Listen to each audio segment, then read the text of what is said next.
Dave & Buster's is your destination for fun. Eat delicious chef-crafted food.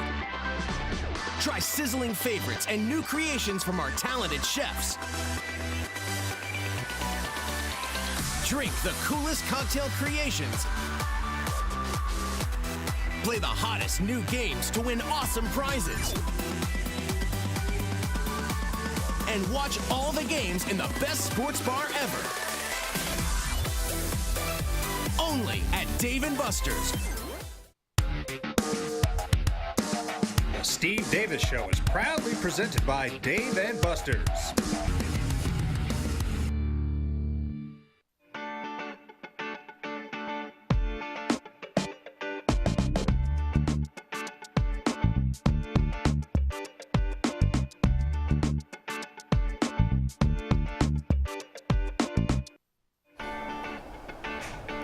Hey, welcome to the Steve Davis Show. Special guest today is Adam Dill, CEO of Proview Networks. And Adam, it's been a while, man.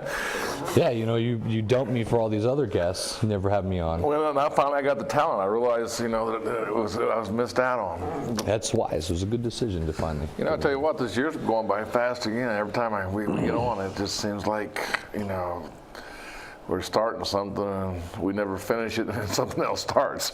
Yeah, it's crazy. So we talk about it every time I'm on. I think, you know, we were talking in the summer last time I was on, and you know, now we're going into week 8 of high school football. You know, I mean, it's just ridiculous. And you know, and Yaffle's got 2 more weekends. We've got, you know, I think that's what we were just starting this season. Yaffle was starting in you know, the 1st of August, and we've got 2 more weeks of Yaffle. And for anybody that Super Bowl weekend is 2 weeks away. Yeah, I mean, semis this weekend, right? And we've got wall-to-wall coverage. And actually, of that. there's some semifinals on Saturday and Sunday this week. Yeah. So we've got semifinal 4 games on Saturday, and then a total of 6 on live TV, and then another 6 that are streamed. All of them streamed 12, so 16 total semifinal games before we get into all the finals, the 8 finals next weekend. Tell you, and people that you know, if they haven't been watching the, you know, the Dream Style Top 10 plays, I mean, some of those things we've seen with the Yaffle is pretty amazing. Some of the plays that they play every year, it just seems like, you know, we've been covering them for 10 years, and every year it just seems like they just get better and better with their play calling and just with the athleticism what we see. Yeah, and I mean, there's a lot of people that appreciate it. And, you know, we get a bunch of emails for people saying, hey, thanks for putting these kids on the air. But to be honest, Steve, it's like the opposite. It's fun for us, and it's great content for our station. And as you mentioned, these kids, you know, it doesn't get better because they're trying as hard as possible. There is no ulterior motive. They're just into it. And you know, it's always on Super Bowl weekend. It's always amazing to me to see the enthusiasm. I'll still never forget. This is probably 4 or 5 years ago when a limo drove up, and the kids got out of a limo, and they had cameras and they had all the fans, and then they walked through a line through the stadium. So it's pretty amazing, you know, how, you know, the family and all the people that are surrounded and get involved over the next 2 weeks. Well, I shouldn't even say the next 2 weeks. Year round. I'm curious, as you know, owner and president of Proview Sports Network, I'm curious why you don't get us a limo as we go to big games. You know. You know what? You know, I just opened myself up, didn't I? You know, I mean, because you wouldn't have any fans. They might boo you when you get out. It's possible. But no, that's pretty good. You know, you got me off guard on that one. You stumped me on that one. Good.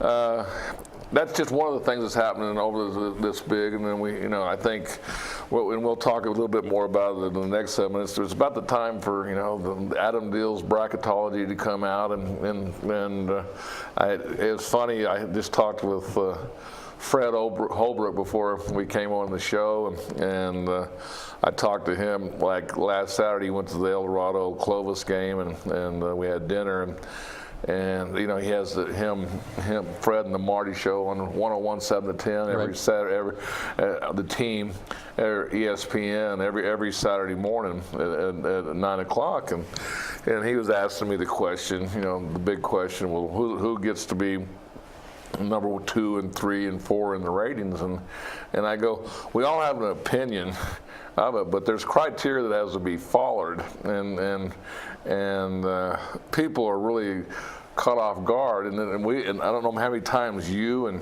and Dusty Young have come on and went over the criteria in detail, and I was just telling him, you've got to basically, and I could be off, I don't want to offend you or anything, but you got like about a 97% record over the last 5 or 6 years. Yeah, I think that's pretty accurate. But the thing what drives me crazy is you and I have tried to make this very public, especially with Proview Sports Network, and the process of what the NMAA does in seeding and selection and what the criteria really is. And what people have to understand is it's like a mathematical formula. It's an equation, and there is zero bias in it. And the only bias you could say that is in it is the coaches poll at the end, which is part of the 6 criteria. And so there's 6 things, right? It's your finish in district play. Where do you finish in district play? It's your head-to-head against another team. It's your total record, whatever that may be. It's wins against other district champs, regardless of classification. So if you're in 6A and you beat a school that's in 3A, that's a district champ, it counts as a win, and you measure those, you know, as criteria. And then there's max prep rankings, which is a very important one, and then the coaches poll, right? And if 2 teams are tied, let's just say 2 teams have 2 different criteria points, and maybe they didn't play in the regular season, and they both have the same record, and they tie, and it's 2-2, well, then it goes to head-to-head, and if they didn't play, then it goes to max prep rankings. And so it's a formula. I mean, it literally, we could project as best as possible what we think the coaches poll is going to be, and that kind of throws things off right in the end. But really, it shocks me that people can't really wrap their head around it. And then there's a lot of complaint, and I'm thinking, you know, I don't know, that's the most objective way that I could think to seed this out. Well, here's an interesting one. I'll just throw a little, you know, fuel on the fire here, and because it's going to happen. And this was one of the conversations I had with Fred Holbrook, and you know, he was talking to Dave Williams, and he's talking to, you know, a lot of people that, you know Scott Gleddy's. I mean, a lot of people are saying, you know, because they have opinion, they've seen the games and they see how teams are matching up, and they have a great, you know, then they look at the other scores, and they keep, you know, they're well-educated people on who's winning and what by the scores. You know, and here's a perfect example. Is like, I think if I'm correct, you told me yesterday, in the criteria as of today, number 1 is Manzano, which is deserved. So they've undefeated. You know, they beat a good La Cueva team. Well, then, and La Cueva was 1 and 2 coming into this game. You know, yes. From Max Pro and probably the coaches poll, if I'm correct on that, right. Going into this game. Well, this week, you know, the question is, you know, and then La Cueva beat Cleveland handily, 30-7. So that's going to, when people see that Cleveland is going to be ahead of La Cueva, they're going to say no way. No way. Right? They had the same record. The coaches poll still came out last night, and the coaches poll has. How do you get a hold of the coaches poll? NMOTSC. So our friends Richard Tripp, Manny Lucero work very hard, and Manny Lucero does a great job. And so the coaches poll, actually, if you follow them on Facebook, that's the best way to go. NMOTSC, look them up, and you could get the coaches poll as well. And also they partnered with Albuquerque Journal, so that's very important as well. So Albuquerque Journal, their votes are included in that with James Yotis and you know, all of those guys, and so Albuquerque Journal also publishes it. But the coaches poll coming out, you look at it, and La Cueva is still 2, as we thought. They had lost a close game to Manzano, you know, who's number 1, and so Cleveland with the win against Rio Rancho stays at 3. Here's the deal, though, is in the criteria right now, if the season were to end, in the criteria, Cleveland beats La Cueva.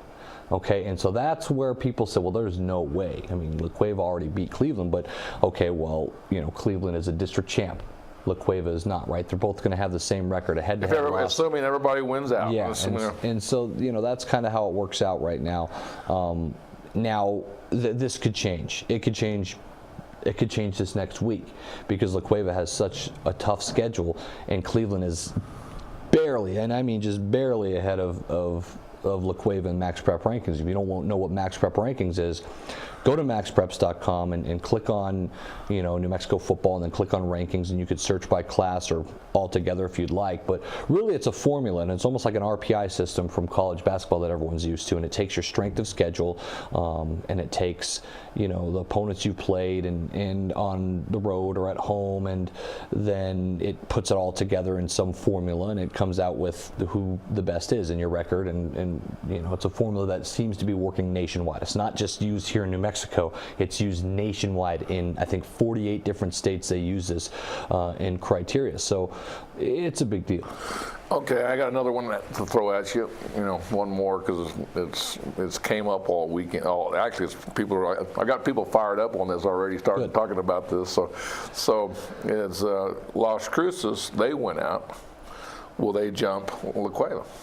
And that is a question that everyone's going to talk about. And I'll just say this, I'll go on record, Las Cruces is going to win out. They don't have anything on their schedule that they can slip up on. I don't even care if they play their rival Mayfield. It's different this year. Las Cruces then would have a great record. They'll be a district champ. Their Max Prep Rankings is going to continue to climb, and so it's very possible. Now, the most important thing for La Cueva is no more slips, right? La Cueva can't lose another game, and let's just pretend that they don't. I still see the coaches poll favoring La Cueva. I still think that their Max Preps will be higher. That's a guess. And if that's so, and they haven't played, then in the criteria, La Cueva is going to end up winning, I think. But there's still things. Well, using the district play of La Cueva, think of who they got to go play. They got 3 rivalries they're going to have to go play. You can just they got Sandia, El Dorado, Clovis. There you go. Right there, those 3 teams right there.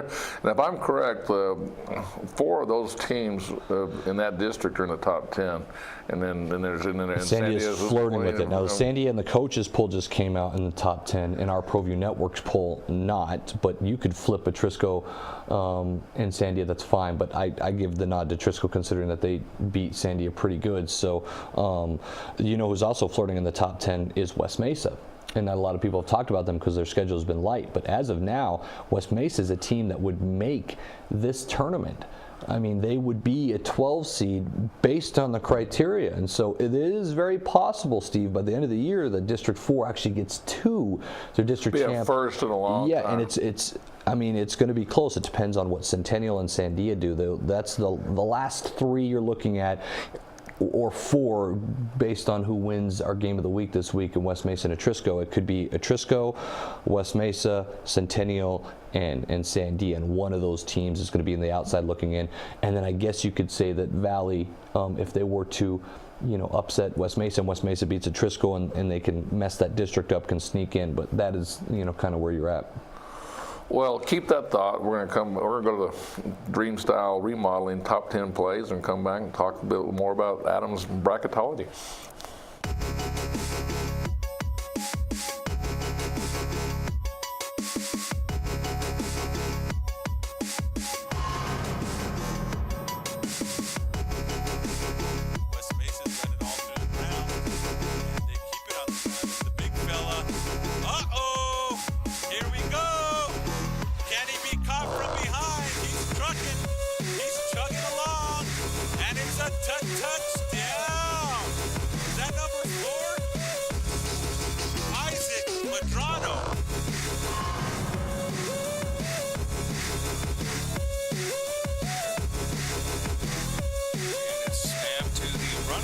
And it's a direct snap, and that's going to go for big-time yardage all the way to the house is Ramirez.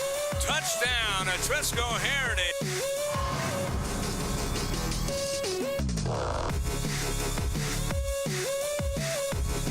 There will pass, and he will pass it out of the backfield. And it's Ramirez. He's looking for another big one. Ramirez at the 5. Ramirez scores. Touchdown.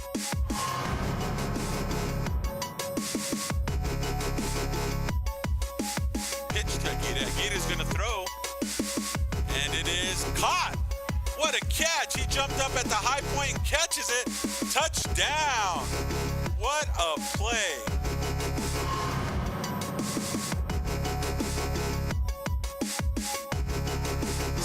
Johnson, he throws it.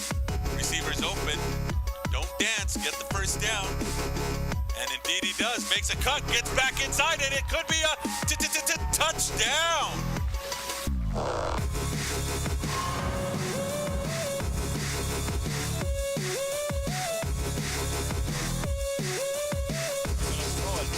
Man out there, ball is caught at the 20, breaks a tackle. 15-10. Can he get to the house? Touchdown, Los Lunas. Reyes on the touchdown catch and run.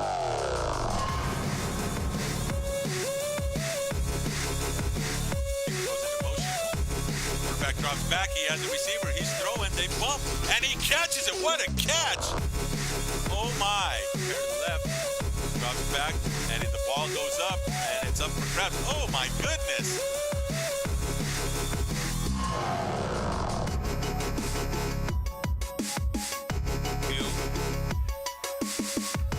Castillo the carry.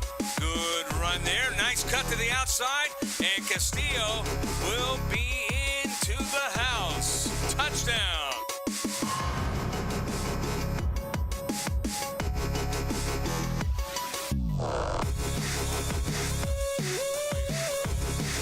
And picked off. That's Ayers. Exodus Ayers picks it off. Keeps his feet. He tries to make a move. He does make one move and two. Exodus Ayers with the dream style remodeling.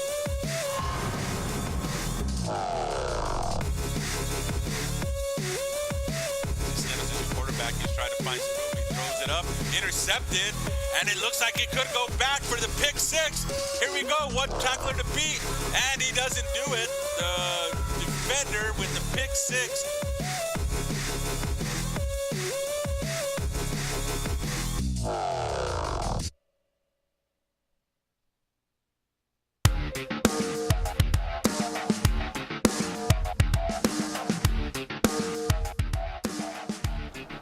Hey, welcome back to the Steve Davis Show. We have Adam Deal, CEO of Proview Networks. Now I guess it's bracketology right now a little bit. I got a case scenario, and we went through those, and we talked about it. It was, say Clovis beats Manzano this week. Manzano's beat up. Clovis, it's going to Leon Williams Stadium, and it's Friday Night Lights in Clovis, and so. It's really never an upset if Clovis wins, but you know that Manzano's going to be the favorite to go down there. They're a little beat up a little bit and had a lot of injuries against. How many injuries do they have against La Cueva, and how healthy they're going to be this week? But that plays out to be an interesting scenario then, because El Dorado will be ahead of Clovis in head-to-head competition. Yeah, and the same record. No, I'll tell you what. If something like that happens, it'll change the landscape of District 2 drastically.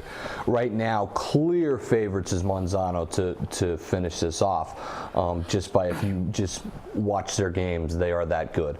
I'm not saying they can't be beat. I'm not saying they're going to go to Clovis and mop them. You made a great point. Is very injured prone, and I'm curious about Jordan Bird, and I'm curious about Andrew Erickson and Alejandro Vallejos, three studs, probably the three best players if you were to pick in line who the best players are, along with Xavier Ivy-Sad for Manzano. And so yes, they're going to go to they're all Clovis. Playmakers. Yeah, and now if you lose one of those, you can start keying on one, whereas before and then you go to a very good defense in Clovis and Leon Williams Stadium, and we know the history there, and it's so difficult to get a win. And so yes, can it happen? Yeah, Clovis can win, and if it does, Steve, it's impossible to predict really what's going to happen, because La Cueva could win out, or El Dorado could win. El Dorado actually, if they can win out, then would be the district champs, but El Dorado still has to play La Cueva and La Cueva and Manzano, and so I don't know if that'll happen, but La Cueva probably has a favorable opportunity to three-way tie the thing with Clovis, and if they were to beat Clovis and potentially win the district, and then it comes to the 13-point rule. If you have a tie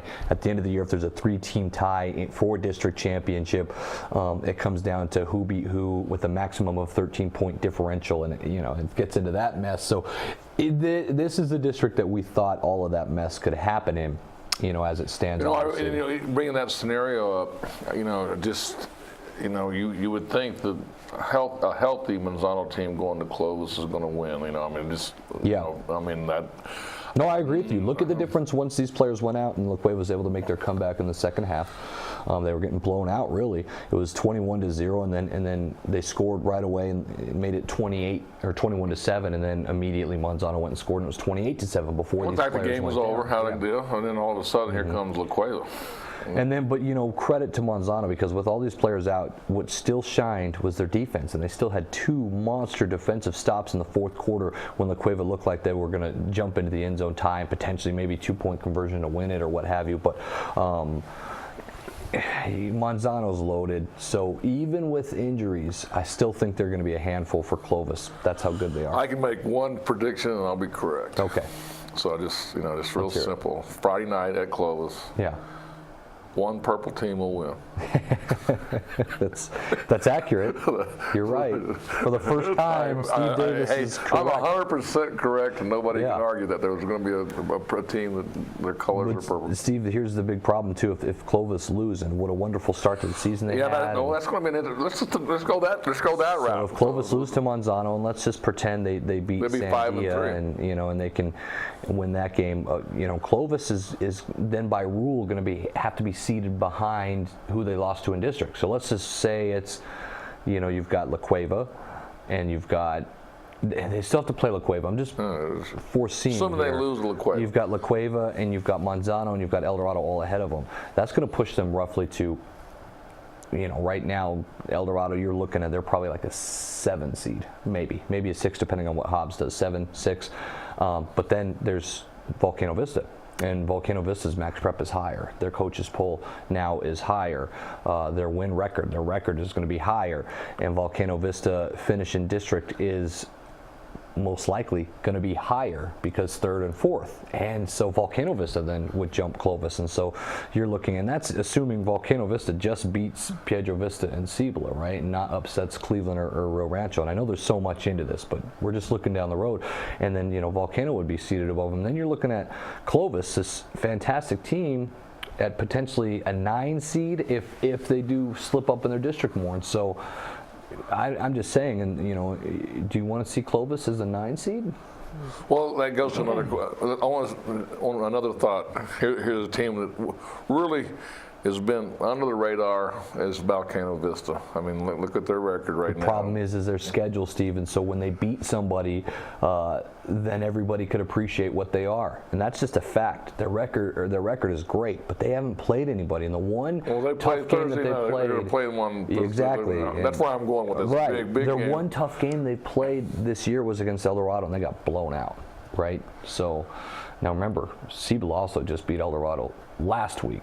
So and they blew out. I mean, so you know that scenario. Who they play on? They played Thursday night. Cleveland. Is that correct? Or Volcano's going to play Rio Rancho on Thursday night. Rancho, and of course, where could you watch it? Right here on Proview Sports Network, live Comcast 26, and streaming live in the NFHS network. And so that's a huge game for Rio Rancho too. Okay, yeah. Just think about. I mean, this is historically Rio Rancho and Volcano Vista has come down to the wire. I mean, this has been like, you know, no matter what, they both, for some reason, the coaches know their schemes and know how to prepare each team, so they could be this. This could be a really great game. Well, 2 years ago, Rio Rancho, you know, had a Hail Mary to beat Volcano Vista, right. which was one of the I was there. Yeah, it was one of the greatest finishes I've seen in high school football, and so yeah, I agree. If Volcano if they win this game, they will prove then, okay, they are the real deal.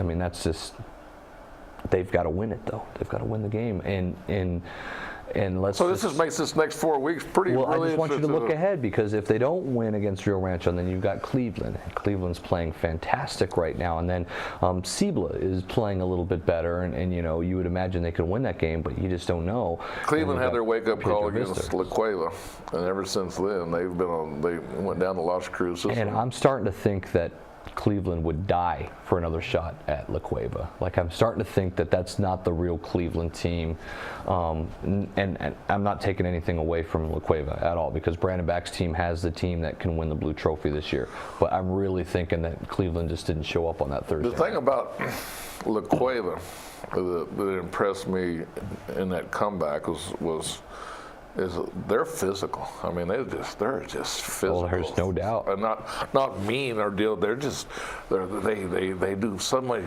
fundamental things, and they if you're a running back, they're going to stick it to you. And the problem is for everybody in the state is La Cueva has this defense that's just ridiculous.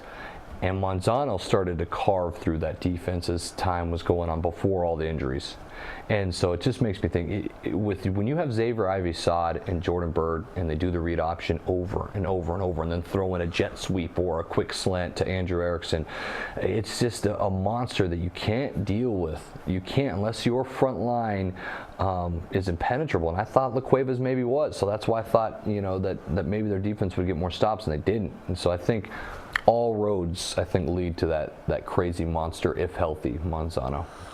Well, that's the question. I guess really, while you say that, it's really more about everybody. How healthy is everybody over the next 4 weeks? Eligibility, all those things. That and you know what? It's that we just talked about it coming in here today. Is the one that we don't coaches put down a little bit, but. Hey, that flu's coming out. There's sickness coming into some team, and some, you're going to hear some coach come up and say, "Hey, man, we had 7 guys out this whole week and didn't practice, didn't do anything, and don't feel well." Yeah, well, I mean, obviously that's an issue. You can go back to a ton of different seasons where we can talk about state championships, El Dorado when they were injured and beat up when they took on Cleveland 2 years ago, and so on. We'll see. That's not all we're doing. I mean, we have a little bit of, Lobo stuff coming on. We got a little this week. Oh, yeah. So live on the Mountain West Network, our Proview crew will do it, and we'll re-air it here for you on Proview Sports Network as 2 volleyball games, 2 big volleyball games against San Diego State and Fresno State for the Lobos. And then we've got Lobo Soccer for you as they've got another big matchup in Conference USA. That'll be on Saturday night for you. And so we've got, all that coming here on this network, which is great. And then, of course, the game of the week is Atrisco and West Mesa, and winner of that has the inside track. In fact, if Atrisco wins that, they're going to be clear sailing to a district championship. I can promise that. If West Mesa wins it, it convolutes things. And then you've got El Dorado and Sandia, which is a great matchup. And you mentioned Thursday, Rio Rancho and Volcano, and so that's our football for the week. And then next week we've got rugby coming in. I got the big national tournament coming in, and rugby on that next Saturday.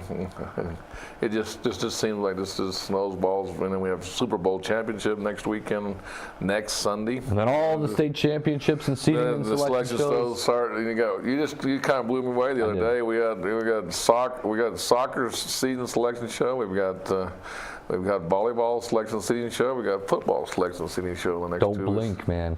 And I'm sitting there going, well, but the good news is we get a little bit of a break, except for the weekends, because then it's playoff time. Yeah. And of course. And then guess what happens? We got basketball. Basketball starts. So you already did the schedule on that thing, so we got the whole thing with it. So it's pretty neat to. It's amazing how all this creeps up, and then all of a sudden, I'm sitting there just looking fast forward in a little bit. We're going to be doing the Rio Rancho Hoops Classic, on that week, and then Los Lunas, and those are great. I can't wait to see the final brackets of all the guys that are coming in to do those games, and there's another. Because we're going to do boys and girls in Los Lunas. There's another 12 games right there, and then Rio Rancho's another 8 games, and all of a sudden, but you know what? I just forgot one. We're going to be probably doing the Academy tournament, Joe Amita tournament right there. Joe Amita Classic. Can't forget that one. Well, Adam, hey, I wanted to thank you for coming on, and I know that talent. Maybe I should get red carpet for the next time you come on. Limo.